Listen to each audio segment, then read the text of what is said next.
Assalamualaikum semuanya. Apa kabar kalian? Semoga dalam keadaan sehat dan dilancarkan rezekinya oleh Allah. Amin ya robbal alamin.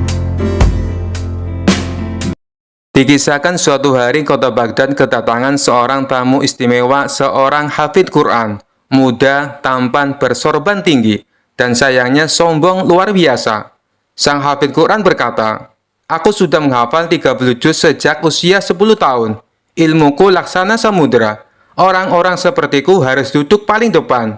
Dan orang seperti Abu Nawas sebaiknya duduk di selokan." Tentu saja kabar kesombongan itu sampai ke telinga Raja Harun al-Rasyid, lalu memanggil Abu Nawas. "Abu Nawas, orang itu benar hafidz, tapi aku khawatir hatinya belum hafal akhlak. Coba bicaralah dengannya." "Baik tuanku, akan saya uji apakah hafalnya tinggal di kepala atau sudah pindah ke dada," jawab Abu Nawas. Di hadapan banyak orang, Raja mempertemukan keduanya. Sang hafidz Quran mengawali perdebatan. "Apa hakmu untuk berdiri sejajar denganku, Abu Nawas? Kau bukan ulama, bukan hafidz, bukan ahli tafsir." Dengan santai Abu Nawas menjawab, "Aku memang bukan siapa-siapa, tapi aku hanya ingin bertanya." Sang hafidz Quran menyombong, "Silakan, aku hafal semua jawaban." Pertanyaan pertama Abu Nawas, "Jika engkau telah hafal 30 juz, apa isi surat ke-100? Sang hafidz Quran langsung menjawab, "Al-Adiyat." "Hebat. Lalu ayat kelima surat itu tafsirnya apa?" "Tentang manusia yang ingkar pada nikmat Tuhannya." Abu Nawas melanjutkan, "Apakah orang yang hafal Al-Quran untuk pamer termasuk manusia yang ingkar?" Sang hafidz Quran mulai kikuk. Orang-orang mulai tersenyum menahan tawa. Pertanyaan kedua Abu Nawas, "Di dalam Al-Quran ada ayat wala tuzakku anfusakum. Janganlah kamu menganggap dirimu suci. Apakah ayat itu engkau hapus dari hafalanmu?" Sang hafidz Quran mulai gelisah. "Tentu tidak." "Lalu kenapa kau bangga memuji dirimu sendiri di hadapan manusia, seolah Al-Quran itu trofi, bukan petunjuk?" Hadirin mulai mengangguk-angguk. Sang hafidz Quran semakin pucat. "Engkau hafal Al-Quran. Aku hanya hafal satu doa. Ya Allah, jadikan aku lebih baik dari apa yang mereka sangka. Tapi kalau engkau hafal 30 juz dan masih merasa tinggi dari orang lain, maka mungkin Quran hanya numpang lewat di lidahmu, belum sempat tinggal di hatimu." Suasana hening. Sang hafidz Quran tiba-tiba tertunduk dan menangis. "Ampuni aku, Abu Nawas. Aku terlalu sibuk membanggakan hafalanku, sampai lupa memperbaiki hatiku." Abu Nawas menepuk bahunya. "Engkau tetap luar biasa. Tapi Quran itu bukan untuk diangkat-angkat, tapi untuk merendahkan diri." Raja Harun al-Rasyid tersenyum. "Abu Nawas, kau memang tidak hafal Al-Quran, tapi kalimatmu menampar kami dengan hikmah yang menyejukkan." Kisah selanjutnya. Dikisahkan suatu hari Abu Nawas berjalan santai di pasar. Hari itu ia mengenakan pakaian sederhana, tetapi kecerdasan dan aura percaya dirinya membuat orang-orang selalu memperhatikannya. Di sebuah sudut pasar, Abu Nawas mendengar sekelompok wanita berbicara sambil tertawa cekikikan.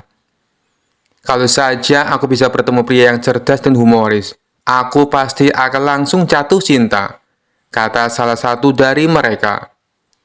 Abu Nawas tersenyum kecil mendengar hal itu.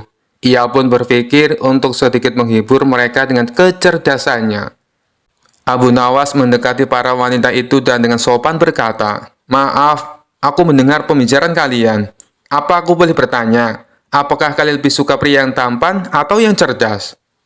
Salah satu wanita menjawab sambil tersenyum, "Tentu saja pria yang cerdas lebih menarik. Tapi kenapa kau bertanya begitu, Tuan?" Abu Nawas mengangkat alisnya berpura-pura serius. "Kalau begitu, aku akan membuktikan kecerdasanku. Jika aku bisa membuat kalian semua kagum, aku minta satu permintaan." Para wanita itu penasaran. "Baik, kalau kau berhasil, kami akan memenuhi permintaanmu. Tapi bagaimana caramu membuktikan kecerdasanmu?" Abu Nawas mengambil 3 buah batu dari tanah dan berkata, "Lihat batu ini. Aku akan membuatnya berubah menjadi perhiasan hanya dengan kata-kata." Para wanita tertawa kecil. Mana mungkin batu berubah menjadi perhiasan. Jangan bercanda, Abu Nawas. Abu Nawas tersenyum penuh percaya diri. Ia memegang satu bata dan berkata keras, "Wahai batu, berubah menjadi berlian." Ia lalu melemparkan batu itu ke semak-semak.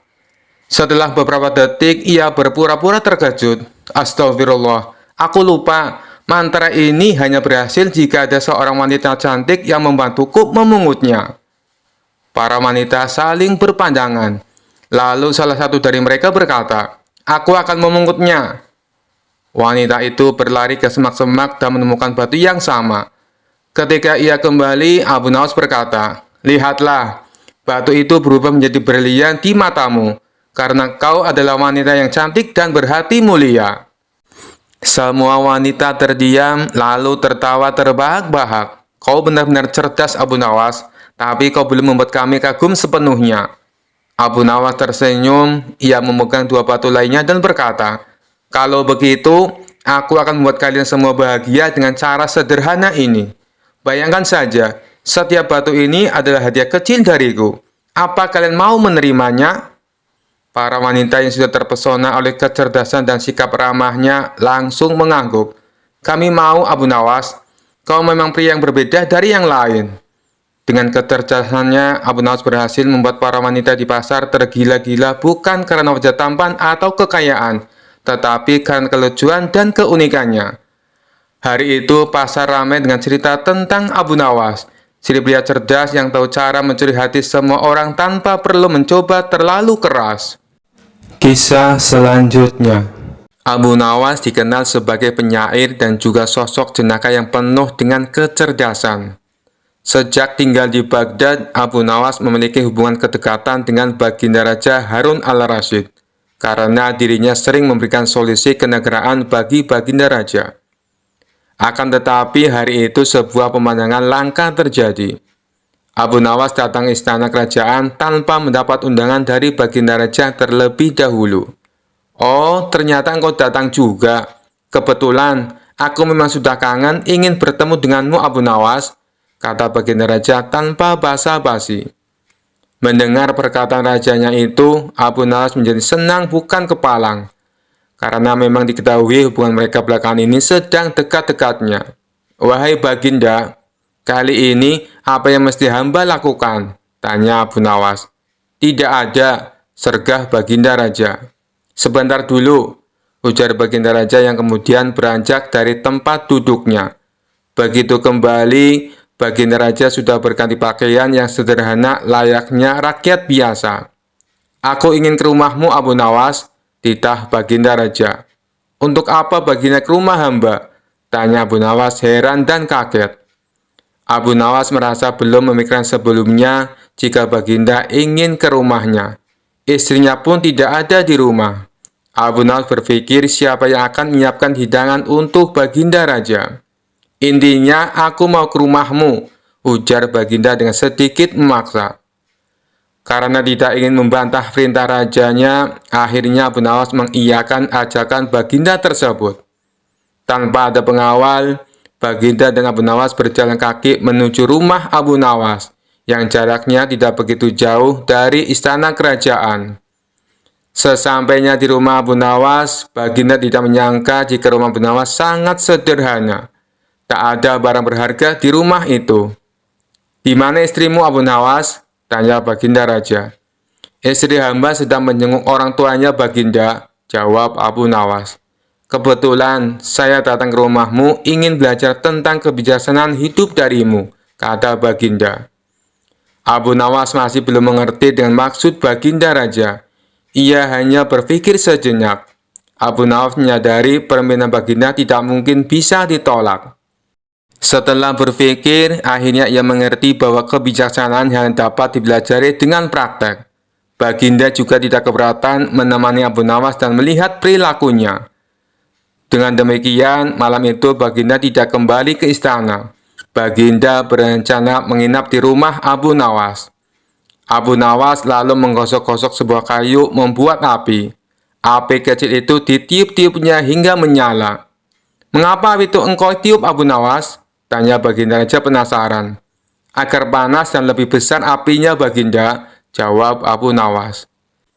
Setelah api itu membesar, Abu Nawas kemudian memasak sop. Setelah sop itu matang, Abu Nawas menuangkannya ke dalam 2 mangkok.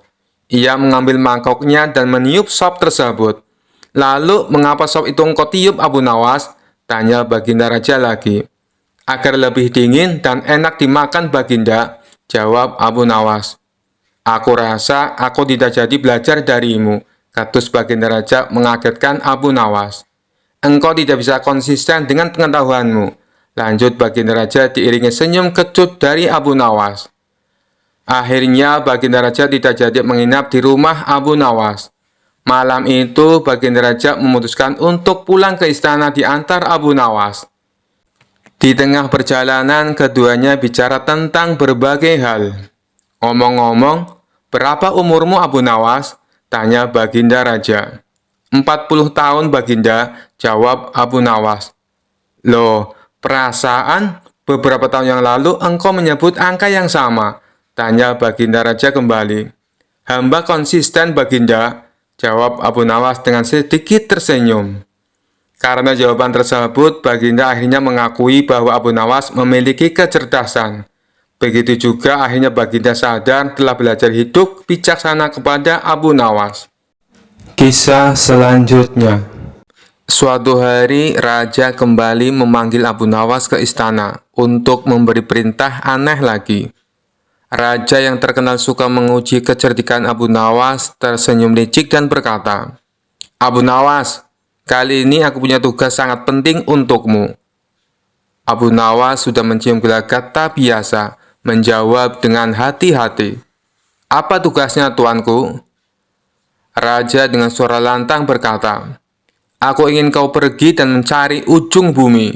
Bawa aku laporan tentang apa yang ada di sana. Jangan kembali sampai kau menemukannya.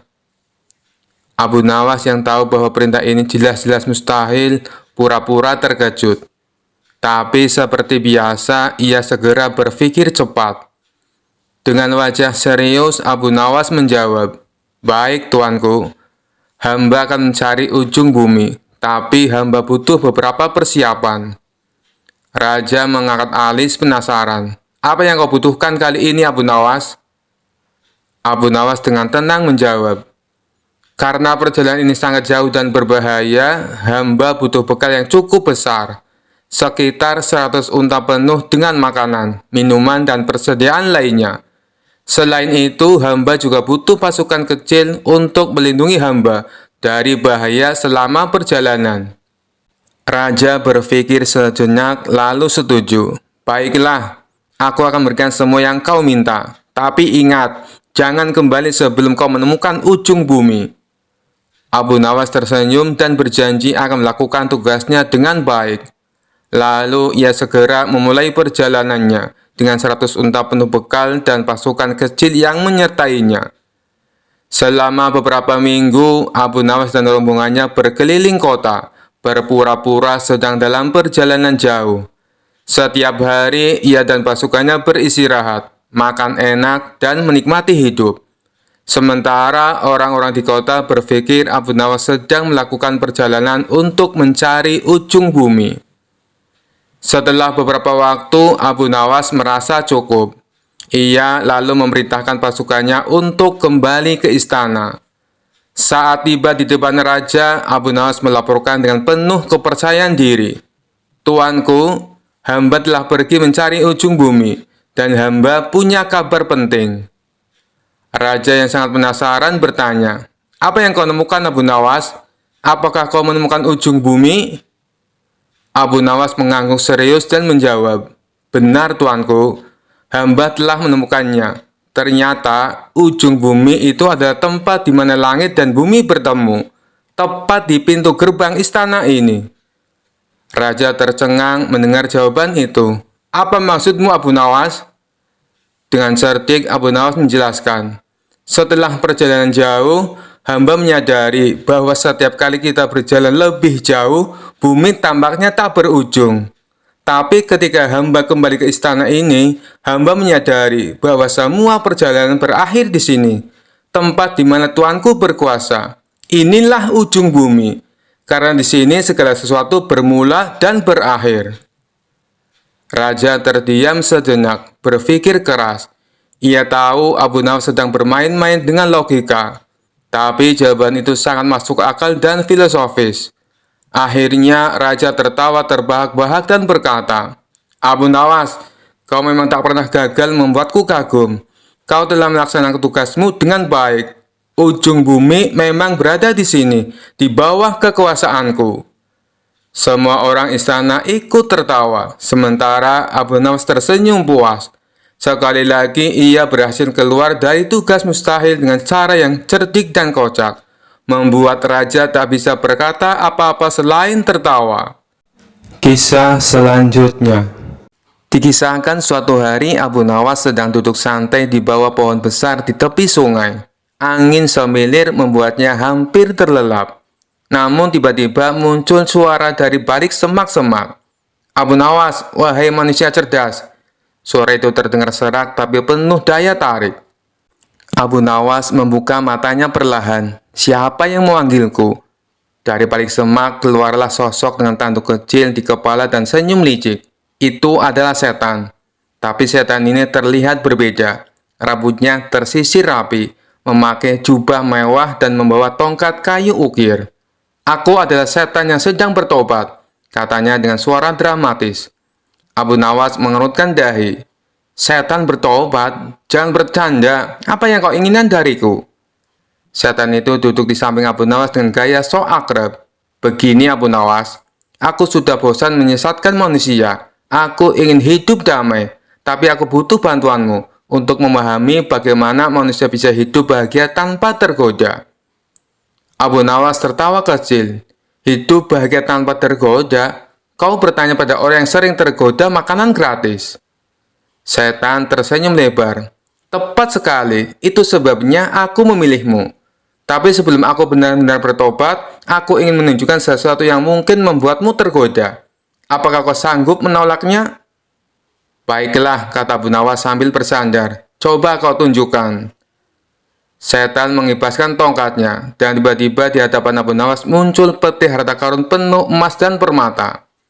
"Abu Nawas, semua ini bisa menjadi milikmu jika kau bersedia memujiku satu kali saja," bujuk setan dengan nada menggoda. Abu Nawas menggaruk-garuk kepala, pura-pura berpikir keras. "Memujimu hanya satu kali untuk semua ini? Itu terlalu mudah. Tapi tunggu dulu, bukankah kau setan? Kalau aku memujimu, aku pasti masuk jebakanmu." Setan tertawa kecil. "Tapi kau cerdas Abu Nawas, aku yakin kau bisa lolos tanpa terkena dosa." Abu Nawas mendekati peti harta itu, memeriksa isinya, lalu berkata, "Baiklah, aku akan memujimu, tapi tunggu sebentar."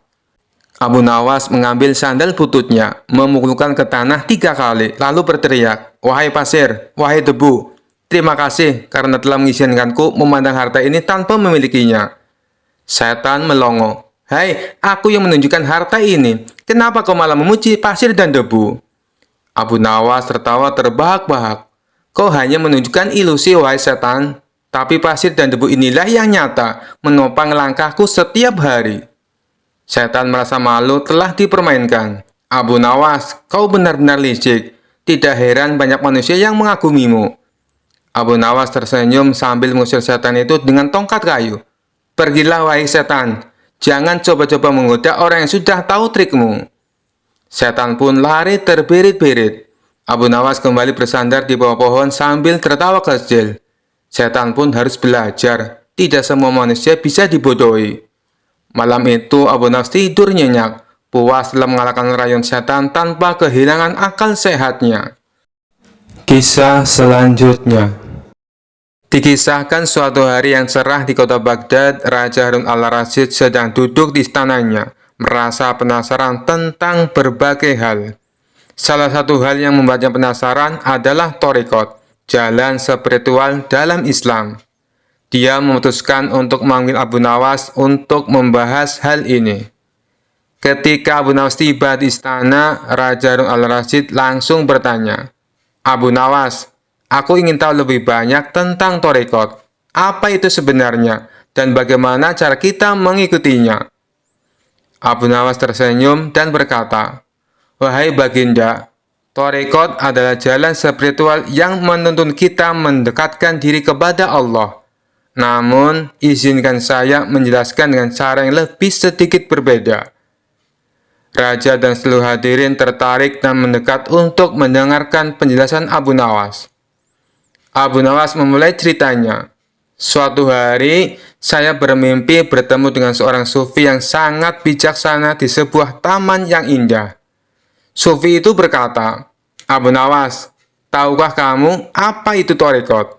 Saya menjawab, 'Mungkin itu seperti jalan setapak menuju puncak gunung.' Sufi itu tertawa dan berkata, 'Tepat sekali, namun ada banyak jalan menuju puncak gunung tersebut.' Raja tersenyum merasa cerita ini sangat menarik. Abu Nawas melanjutkan, 'Sufi itu lalu mengajak saya berjalan-jalan di taman. Di sana ada berbagai jalan setapak. Ada yang lurus, ada yang berliku, ada yang penuh bunga, dan ada yang penuh duri.' Sufi itu berkata, 'Setiap jalan ini adalah thariqat. Setiap orang yang memilih jalan sesuai dengan kepribadiannya dan kebutuhannya.' Raja mengangguk mulai memahami analogi Abu Nawas. Abu Nawas melanjutkan dengan nada jenaka. 'Tiba-tiba di tengah jalan, kami bertemu dengan seorang pedagang es krim. Sufi itu bertanya kepada pedagang tersebut, 'Apakah kamu tahu apa itu thariqat?' Pedagang es krim menjawab, 'Thariqat adalah cara saya membuat es krim dengan berbagai rasa, agar semua orang bisa menikmatinya.' Sufi itu tertawa dan berkata, 'Tepat sekali, setiap orang memiliki rasa favoritnya masing-masing.' Kerumunan tertawa terbahak-bahak membayangkan pedagang es krim sebagai seorang sufi. Abu Nawas kemudian berkata, 'Begitu juga dalam thariqat, wahai Baginda. Setiap orang memilih jalan yang paling sesuai dengan dirinya untuk mendekatkan diri kepada Allah. Yang satu mungkin lebih suka jalan yang penuh zikir. Yang lain mungkin lebih suka dengan jalan yang penuh dengan amal kebaikan. Yang penting adalah niat dan keikhlasan dalam menjalani jalan tersebut.' Raja Harun al-Rasyid tertawa dan terhibur oleh penjelasan cerdik Abu Nawas. Raja kemudian bertanya, 'Jadi Abu Nawas, bagaimana cara kita memilih thariqat yang tepat?' Abu Nawas menjawab dengan bijak, 'Pilihlah jalan yang paling mendekatkan hati kita kepada Allah dan membuat kita merasa damai. Jangan terpaku pada bentuk luarnya, tapi fokuslah pada tujuan akhirnya. Ingat, setiap jalan menuju puncak gunung yang sama, yaitu ridho Allah.' Kerumunan kembali tertawa dan bertepuk tangan, terkesan oleh kebijaksanaan dan humor Abu Nawas. Abu Nawas menutup dengan sebuah nasihat, 'Ingatlah sahabat-sahabatku, thariqat adalah jalan untuk mendekatkan diri kepada Allah. Pilihlah jalan yang paling sesuai dengan hati kita dan kemampuan kita, dan jalani dengan penuh keikhlasan dan cinta.'" Kisah selanjutnya. Dikisahkan ada 3 orang yang cukup terkenal cerdik dan pandai berkeliling negeri untuk menantang adu pintar dengan siapapun. Pada hari yang ketiga, orang itu memasuki kampung Abu Nawas. Penduduk sepakat untuk menghadapi ketiga orang itu, maka mereka sodorkan si cerdik Abu Nawas. "Saya yakin Abu Nawas bisa mengatasi 3 orang itu," ujar salah seorang penduduk. Singkat cerita, Abu Nawas akhirnya setuju menghadapi orang itu. Adu kepintaran antara Abu Nawas dan ketiga orang itu diadakan di tengah lapangan, sehingga masyarakat bisa menonton. Setelah waktu yang ditentukan tiba, maka berkumpullah para penduduk setempat. Abu Nawas tampak santai, acara pun segera dimulai. Masing-masing kontestan memperkenalkan diri masing-masing. Sebagai penghormatan, juri mempersilahkan 3 orang itu untuk bertanya kepada Abu Nawas. Ketiga orang itu sangat senang mendapat kesempatan bertanya lebih dulu. Maka dengan congkaknya, orang pertama bertanya kepada Abu Nawas, "Di mana sebenarnya pusat bumi ini, wahai Abu Nawas yang tolol?" Abu Nawas tersenyum simpul, dibilang tolol. Secerdik ini menjawab, "Itu sih gampang." "Kalau begitu di mana?" desak orang itu. "Tepat di bawah telapak kaki saya, saudari yang budiman," ujar Abu Nawas dengan senyum mengembang sembari merapalkan kakinya dan sedikit membungkuk. Jawaban Abu Nawas itu membuat orang kedua tidak terima. Ia langsung berkata dengan keras, "Bagaimana saudara bisa membuktikan hal itu? Jika kalian tidak percaya atas jawabanku, ukur saja sendiri," jawab Abu Nawas enteng. Tampaknya jawaban itu telah membuat orang pertama tertegun dan hanya biasa diam saja. Untuk itulah tiba giliran orang kedua mengajukan pertanyaan kepada Abu Nawas. "Berapa banyak jumlah bintang di langit?" Pernyataan yang nyaris sama dan sudah pasti dijawab oleh Abu Nawas dengan mudah. "Bintang-bintang yang ada di langit itu jumlah sama dengan rambut yang tumbuh di keledaiku ini," ujar Abu Nawas sembari menuding keledainya yang sedang merumput. "Bagaimana saudara bisa membuktikan hal itu?" tanya orang kedua dengan suara tinggi. "Nah, kalau tidak percaya, hitung saja rambut yang ada di keledai ini. Nanti saudara akan tahu kebenarannya," jawab Abu Nawas. "Itu sih bodoh, akal-akalan saja. Bagaimana orang bisa menghitung bulu keledai?" sanggah orang pintar kedua itu. "Nah, kalau aku bodoh, berarti saudara juga bodoh. Bagaimana bisa orang menghitung bintang di langit?" ujar Abu Nawas tak mau kalah. Mendengar jawaban itu, si orang kedua pun langsung mengunci mulutnya. Sekarang tampillah orang yang ketiga. Orang ini konon paling cerdas di antara yang lain. Ia memang agak terganggu oleh kecerdikan Abu Nawas dan dengan ketus ia bertanya, "Tampaknya saudara tahu banyak mengenai keledai. Coba saudara katakan padaku, berapa jumlah bulu yang ada di ekor keledai itu?" Sebuah pernyataan yang tidak kreatif, nyaris mirip orang pertama dan kedua. Ini tentu saja membuat Abu Nawas tertawa mengejek. "Aku tahu jumlahnya. Jumlah bulu yang ada di ekor keledai ini sama dengan jumlah rambut yang ada di janggut saudara," jawab Abu Nawas dengan senyum-senyum. "Bagaimana saudara bisa membuktikan hal itu?" tanya orang ketiga penasaran. "Oh, itu mudah saja. Begini saudara. Saudara mencabut sehelai bulu dari ekor keledaiku. Kemudian, saya akan mencabut sehelai rambut dari janggut saudara. Nah, kalau sama, maka yang aku katakan adalah benar. Kalau tidak, berarti saya keliru," jawab Abu Nawas. Tentu saja orang ketiga itu dibuat mati kutu oleh Abu Nawas. Bisa dibayangkan sakitnya jika rambut di janggut itu dicabut satu persatu, sejumlah bulu di ekor keledai Abu Nawas. Orang ketiga tak terima dengan cara menghitung demikian. Hanya saja dia tak bisa berkutik. Para penonton pun menganggap Abu Nawaslah pemenangnya. Kisah selanjutnya. Pada suatu hari, raja sedang dalam suasana hati iseng. Ia ingin menguji kecerdasan Abu Nawas dengan pertanyaan yang agak sulit dan sedikit menjebak. Maka raja memanggil Abu Nawas ke istana untuk menjawab sebuah pertanyaan yang tidak biasa.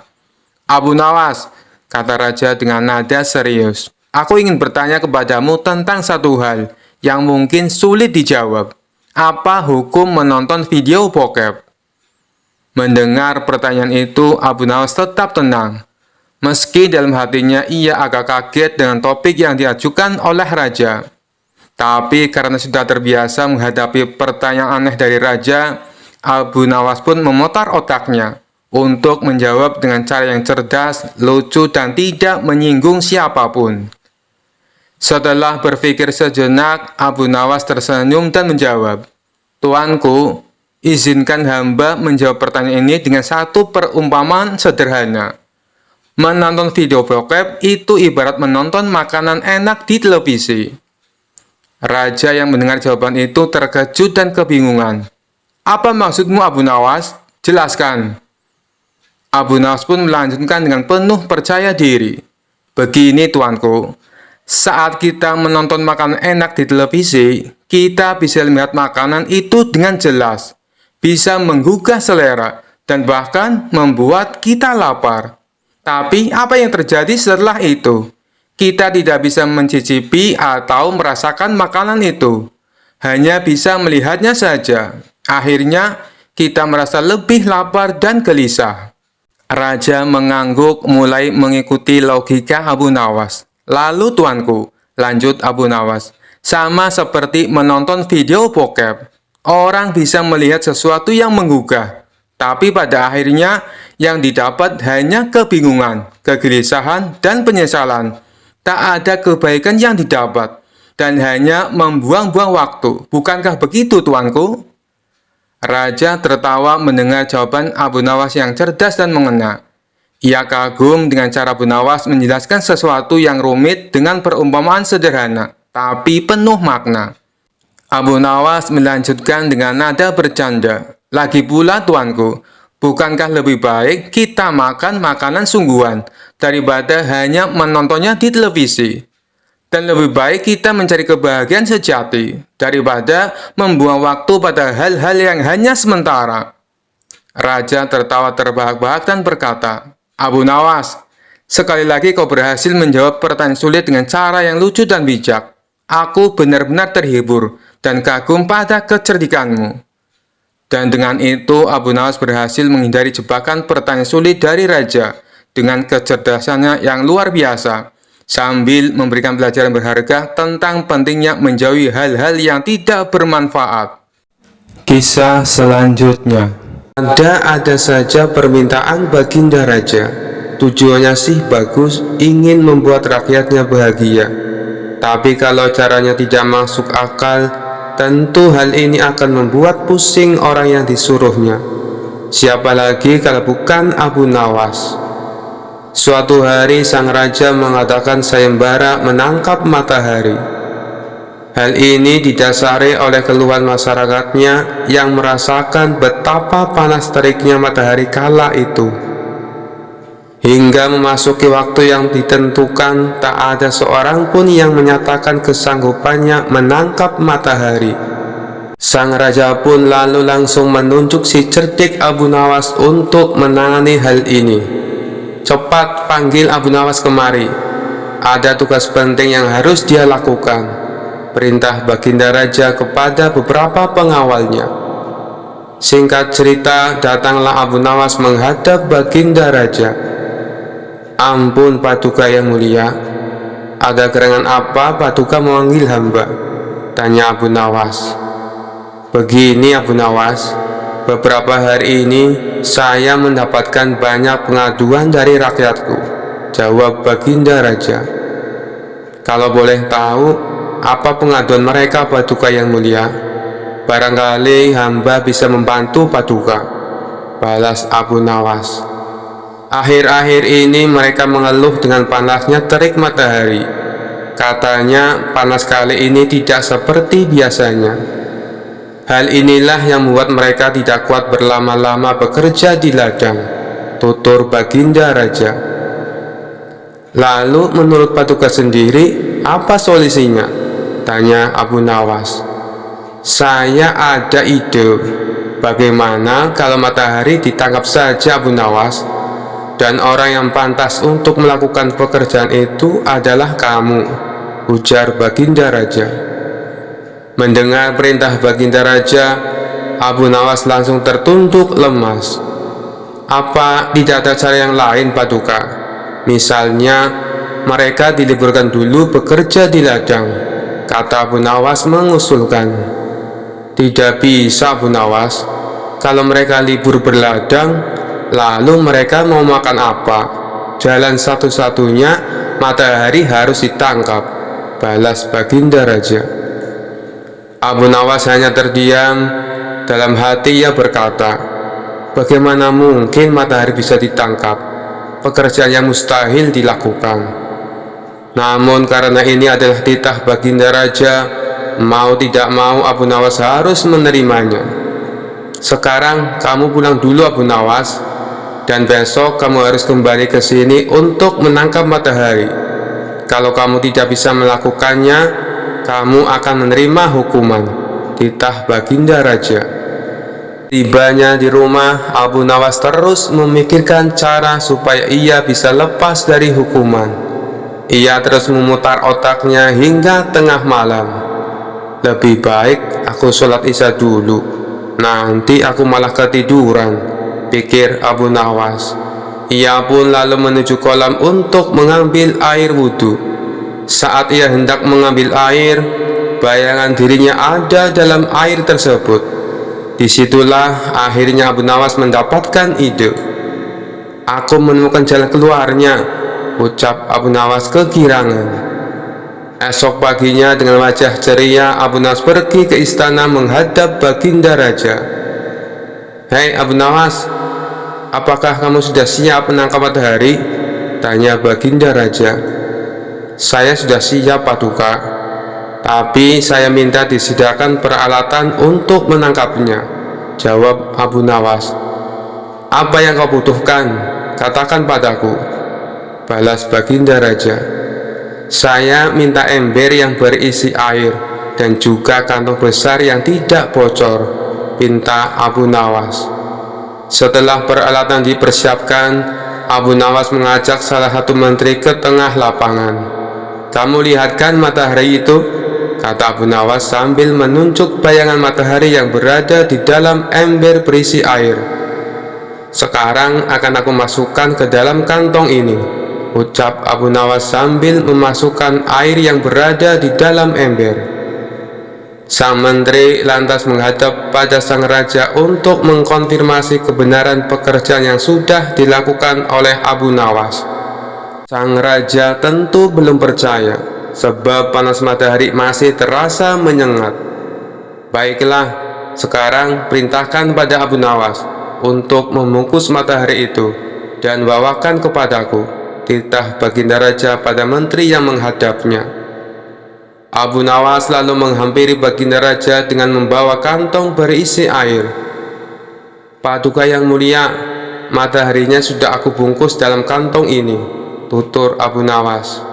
Hei Abu Nawas, coba kamu lihat keluar, mataharinya masih ada dan aku juga masih merasakan panasnya, sanggah Baginda Raja tak percaya. Benar yang mulia, tapi sesungguhnya itu matahari kedua, timpal Abu Nawas. Yang benar saja kamu, hanya ada satu matahari di dunia ini, sahut Baginda Raja. Paduka Raja memang benar. Jadi ketika matahari berhasil saya tangkap, dunia menjadi gelap gulita. Lalu Allah langsung menggantikannya dengan matahari yang baru, ujar Abu Nawas.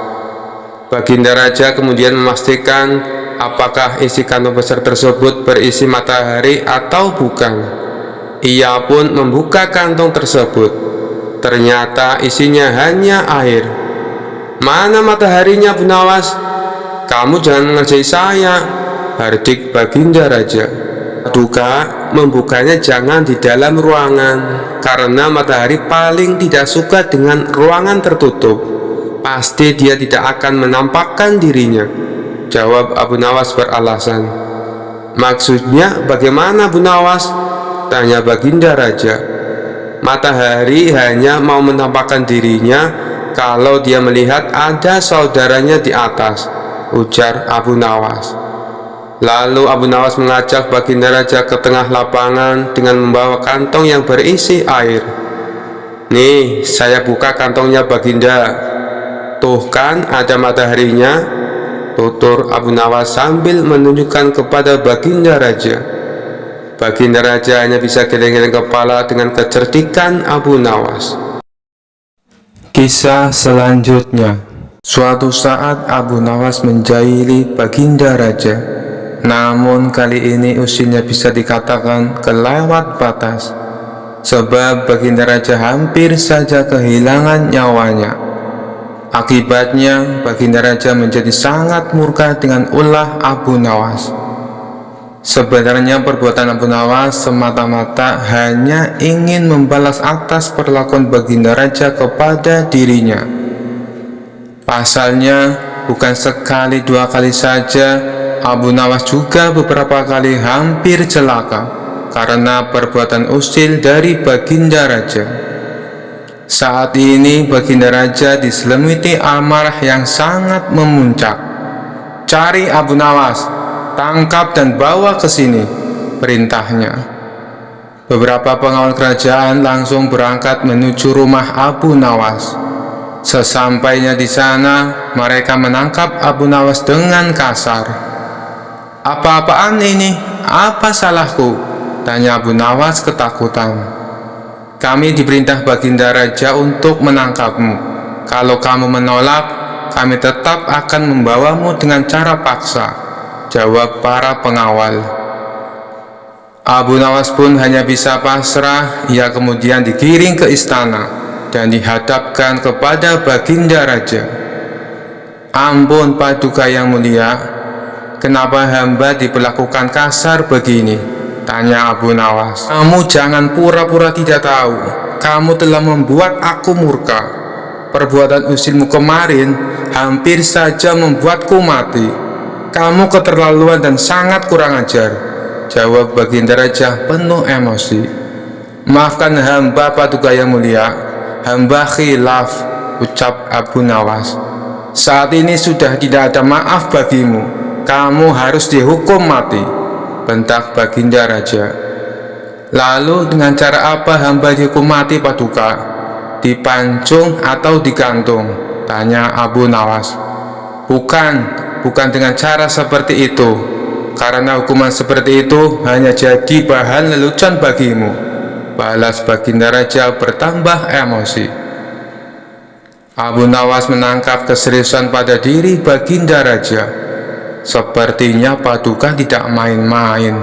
Ia terlihat sangat marah padaku," pikir Abu Nawas. Bahkan para menteri dan para jurid pun menundukkan kepala. Tidak ada yang berani menatap Baginda Raja. Para menteri dan segenap prajurit terkejut mendengar perintah tersebut, karena walau bagaimanapun Abu Nawas adalah sosok yang baik, sering berjasa mengungkap kasus-kasus di dalam istana yang sulit terpecahkan. Mereka sampai hati melihat Abu Nawas tewas mengenaskan diterkam singa buas. Tapi karena ini adalah titah Baginda Raja, tidak ada seorang pun yang berani menentangnya. Lalu seorang penasihat istana berkata, "Ampun Paduka yang mulia, apakah tidak berlebihan hukuman yang diberikan? Bukankah lebih baik bila Abu Nawas dihukum penjara saja?" ujar penasihat istana coba membela Abu Nawas. "Kalau tidak suka dengan keputusanku, kau boleh ikut dengan Abu Nawas," hardik Baginda Raja. Sang penasihat istana hanya terdiam. Ia tidak berani membantahnya. Sementara Abu Nawas tertunduk lesu mendengar keputusan tersebut. Tubuhnya langsung lemas dan gemetaran. Namun ketika hendak dimasukkan ke kandang singa, Abu Nawas berkata, "Ampun Paduka yang mulia, hamba ikhlas menerima hukuman ini dan hamba sudah pasrah. Tapi berilah waktu hamba 3 bulan. Hamba ingin agar di akhir kematian disibukkan oleh kegiatan amal ibadah," pinta Abu Nawas. Sejenak Baginda Raja terdiam. Tidak berapa lama kemudian Baginda Raja berkata, "Baik, aku kabulkan permintaanmu. Tapi selama itu pula kamu harus hidup dalam penjara dan kamu dilarang menemui keluargamu." Abu Nawas pun menyetujui syarat tersebut. "Kalau diperkenankan, bolehkah saya minta satu permintaan lagi?" tutur Abu Nawas. "Apa permintaanmu?" tanya Baginda Raja. "Supaya kehidupan hamba di dalam penjara tidak membosankan, izinkan hamba memberi makan singa yang ada di kandang," jawab Abu Nawas. "Tidak masalah, nanti ruang penjaramu bersebelahan dengan kandang singa," ujar Baginda Raja. Maka dimasukkanlah Abu Nawas ke penjara. Pada bulan pertama, Abu Nawas melalui waktu dengan beribadah. sedangkan tiap pagi dan sore diisi dengan memberi makan singa. Pada bulan kedua dan ketiga, Abu Nawas makin tekun beribadah. Ia juga lebih rajin memberi makan singa. Abu Nawas memperlakukan singa itu layaknya seorang sahabat. 3 bulan pun berlalu, dan tibalah saatnya bagi Abu Nawas untuk menjalani hukuman. Atas perintah Baginda Raja, beberapa pengawal istana memasukkan Abu Nawas ke kandang singa. Sementara para menteri yang ikut menyaksikan merasa iba dengan nasib Abu Nawas. "Hai pengawal, masukkan Abu Nawas ke kandang singa," teriak Baginda Raja memecah keheningan. Tapi tiba-tiba terjadi peristiwa yang tidak terduga. Saat Abu Nawas berada di dalam kandang singa, singa tersebut tidak menerkamnya, tapi justru menjilati kaki dan tangan Abu Nawas. Abu Nawas pun membalasnya dengan mengelus-elus tubuh dan kepala singa. Singa yang terkena buas ini mendadak tunduk dan nurut kepada Abu Nawas. Sontak saja pemandangan itu membuat mereka yang hadir menjadi terkejut dan heran. "Abu Nawas ternyata punya kesaktian," ujar salah satu menteri. Dikarenakan singa itu tidak mau menerkam, akhirnya Abu Nawas dikeluarkan dari kandang dan disuruh menghadap Baginda Raja. "Hai Abu Nawas, kenapa singa itu tidak mau memakanmu? Kamu punya kesaktian?" tanya Baginda Raja heran. "Sama sekali hamba tidak punya kesaktian, Paduka," jawab Abu Nawas. "Tapi kenapa singa itu tidak mau memakanmu?" tanya Baginda Raja lagi. "Begini Paduka yang mulia, selama 3 bulan ini hamba rutin memberi singa itu makan dan minum, dan hamba juga memperlakukan dia dengan baik. Oleh sebab itulah hamba tidak dimangsanya, sebab dia pikir hamba adalah orang yang berjasa bagi dia. Padahal hanya 3 bulan hamba memperlakukan dia dengan baik. Dia memang seekor singa yang buas, tapi dia tahu balas budi. Buktinya, dia tidak memangsa hamba.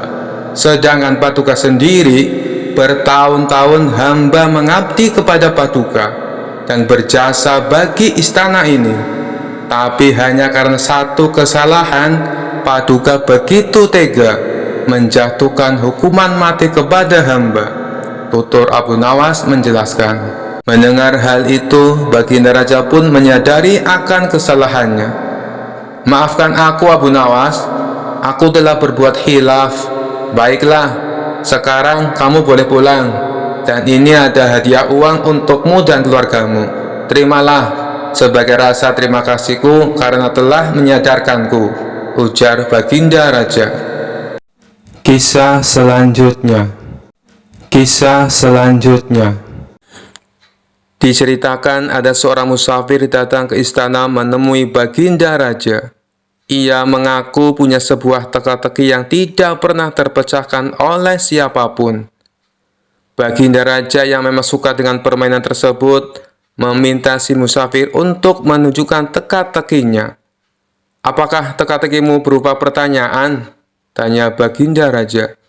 "Bukan Paduka yang mulia," jawab si musafir. "Baiklah, coba tunjukkan padaku, barangkali aku bisa menebaknya," balas Baginda Raja. Kemudian si musafir membuat garis lingkaran dengan menggunakan tongkatnya. "Silahkan Paduka," jawab si musafir. "Apa yang harus aku jawab? Bukankah itu hanya sebuah lingkaran?" tanya Baginda Raja bingung. "Jawabannya bukan dengan kata-kata Paduka, tapi Paduka harus membuat garis di antara lingkaran itu," jelas si pemuda. Mendengar hal itu, Baginda Raja bertambah bingung. Akhirnya Baginda Raja mengundang para pejabat istana dan seluruh orang terbelajar untuk menjawab teka-teki yang aneh itu.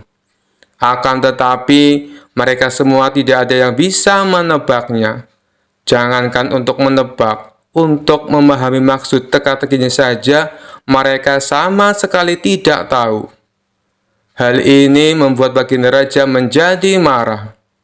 Jika kalian tidak dapat menjawab teka-teki orang ini, maka aku akan berikan seluruh kekayaan kalian kepadanya, ancam baginda raja. Seluruh pejabat istana dan orang-orang terpelajar pun mulai gelisah.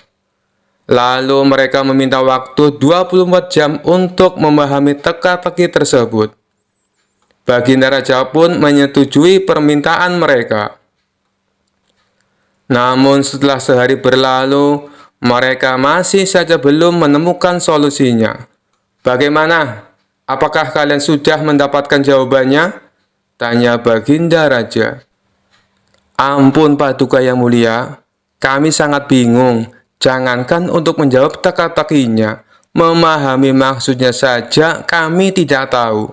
Jawab salah satu dari mereka. Tapi saya punya solusinya Paduka. Sebaiknya kita undang saja Abu Nawas.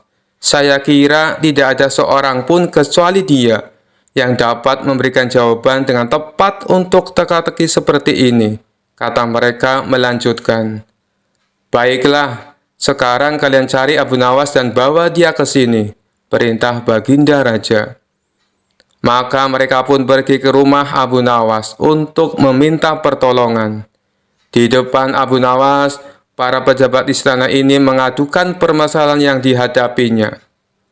Tolonglah kami Abu Nawas, kalau sampai teka-teki ini tidak terjawab, seluruh harta kekayaan kami akan diberikan kepada orang musafir itu, pinta mereka. Kalau aku bisa menjawabnya, apa yang akan aku dapatkan? Tanya Abu Nawas. Kami akan memberikanmu keledai yang bagus. Nanti kami akan mengajakmu ke pasar hewan. Kamu boleh pilih keledai mana yang kamu sukai. Jawab mereka. Mengetahui hadiah yang akan didapatkan, Abu Nawas seketika menjadi semangat. Ayo, kita ke istana sekarang, ajak Abu Nawas. Mereka pun lalu berangkat bersama-sama. Sesampainya di sana, Abu Nawas langsung menghampiri si musafir. Tunjukkan padaku teka-tekimu. Aku siap menjawabnya, pinta Abu Nawas. Orang musafir itu segera membuat garis lingkaran dengan tongkatnya.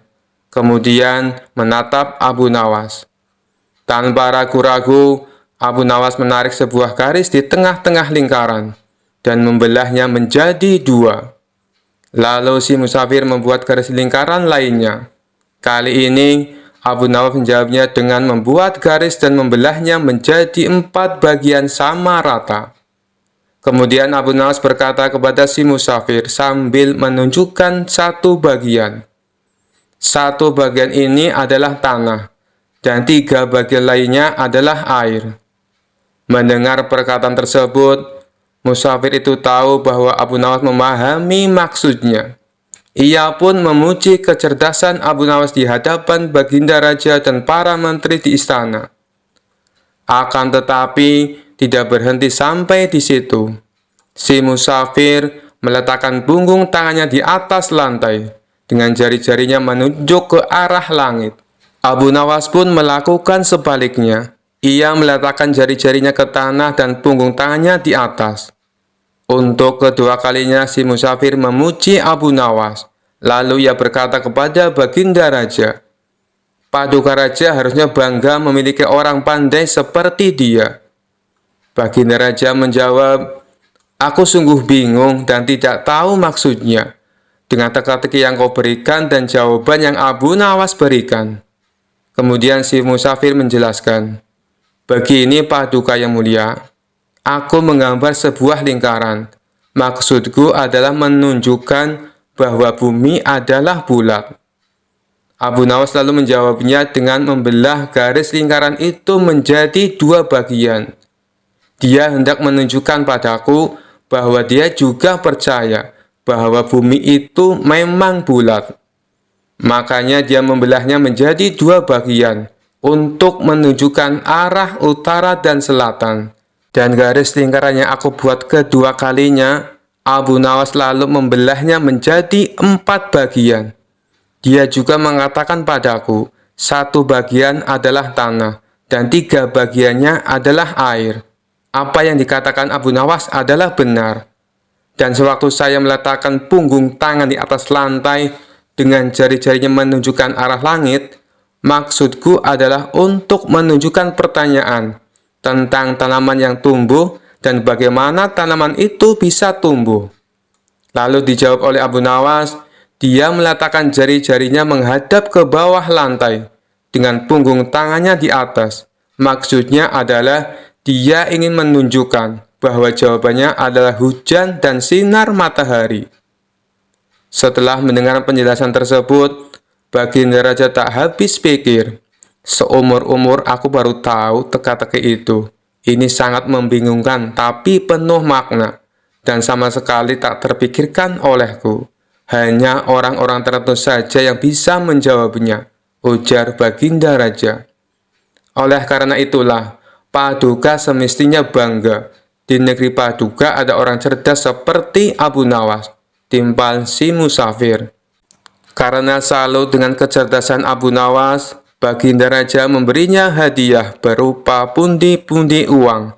Sementara para pejabat istana yang terselamatkan oleh Abu Nawas mengucapkan terima kasih dan membelikannya seekor keledai. Kisah selanjutnya. Kisah ini bermula ketika Abu Nawas sedang nongkrong di warung bersama kawan-kawannya. Salah satu kawannya lalu bertanya, "Hei Abu Nawas, menurutmu apakah makan pada siang hari bisa membatalkan puasa?" Abu Nawas menjawab, "Masa kayak gitu saja kalian tidak tahu? Tentu saja puasanya batal." "Oh begitu ya. Begini Abu Nawas, kamu kan terkenal cerdik. Adakah makanan yang bila dimakan tidak membatalkan puasa?" tanya kawan lainnya. "Ada, yaitu makanan asli langsung dari surga. Kalian bebas memakannya sampai kenyang," jawab Abu Nawas. "Itu sih mustahil Abu Nawas. Yang saya tanyakan makanan di dunia," timpal kawannya. "Tentu saja ada, yaitu ayam bakar dan sop kambing.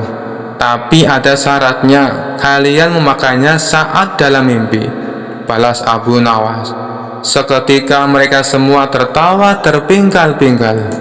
Rupanya saat Abu Nawas berkata demikian, terdengar oleh salah satu menteri istana yang kebetulan melintas di tempat itu. Ia pun segera melaporkannya kepada Baginda Raja. "Paduka yang mulia, Abu Nawas telah berfatwa yang melanggar syarat Islam," kata sang menteri memberitahu. "Apa yang dia katakan?" tanya Baginda Raja. "Dia bilang makan saat di siang hari di bulan puasa tidak membatalkan puasa," lapor sang menteri. "Kurang ajar Abu Nawas, dia berani mempermainkan hukum agama Islam," geram Baginda Raja. Ternyata sang menteri telah salah paham karena yang ia dengar tidak seutuhnya. "Paduka yang mulia, saya punya cara untuk membuktikan kesesatan Abu Nawas. Dengan begitu, Paduka bisa langsung menghukumnya," kata sang menteri. "Oh ya, memangnya apa rencanamu?" tanya Baginda Raja. "Saya akan pura-pura mati dan suruh Abu Nawas untuk sholat jenazah. Biasanya orang yang beraliran sesat sholatnya pasti berbeda dengan ajaran agama Islam," ujar sang menteri. "Baik, saya setuju," sahut Baginda Raja.